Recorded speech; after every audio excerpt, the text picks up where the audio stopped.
आपण जेवढं घर स्वच्छ ठेवू तेवढी घरातली निगेटिव्हिटी बाहेर जाते आणि पॉझिटिव्हिटी घरात येते. आनंद सुख घरी नांदतं. आपलं कसं असतं, ही काय रोजचीच कामे आहेत, नंतर करू म्हणत ती दुसऱ्या दिवशी ढकलली जातात. मग कामे रोजची असली तरी ती वेळेवर केलीच पाहिजे. तेवढीच मनाला सुद्धा बरं वाटतं आणि आनंद सुख सुद्धा घरात नांदतं. खरं सांगायचं तर मंडळी, पैशाच्या मागे धावता धावता आपण आपलं घर काय स्वतःकडे सुद्धा लक्ष द्यायला आपल्याला वेळ नसतो. त्यामुळे घर स्वच्छ ठेवा, बाकी सुख काय चालून तुमच्या घरात येतच. चला बस झालं, आता लेक्चर खूप झालं.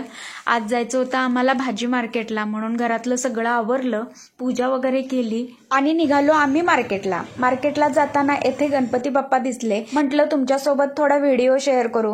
किती एकापेक्षा एक सुंदर मूर्ती आहेत. कोणतीच मूर्ती लहान मोठी नसते, शेवटी आपला बाप्पा येणार हाच आनंद असतो. कलाकारांच्या हातात किती कला आहे बघा. चला त्यानंतर ना आम्ही थोडी फळे घेतली आणि मग भाजी मार्केटला आलो आणि भाज्या घेतल्या. सणांमुळे खूप महाग होत्या भाज्या, तरीही घेतल्या, खूप ताज्या होत्या म्हणून. त्यानंतर दोघांनी मस्त येवल्यांचा चहा घेतला, थोड्या गप्पा मारल्या.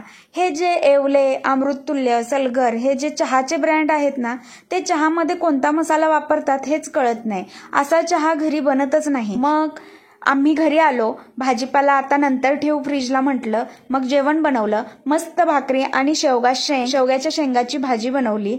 तुम्ही सुद्धा जेवायला या मंडळी. चला स्वस्त खा, मस्त रहा. गणपती बाप्पा मोरया.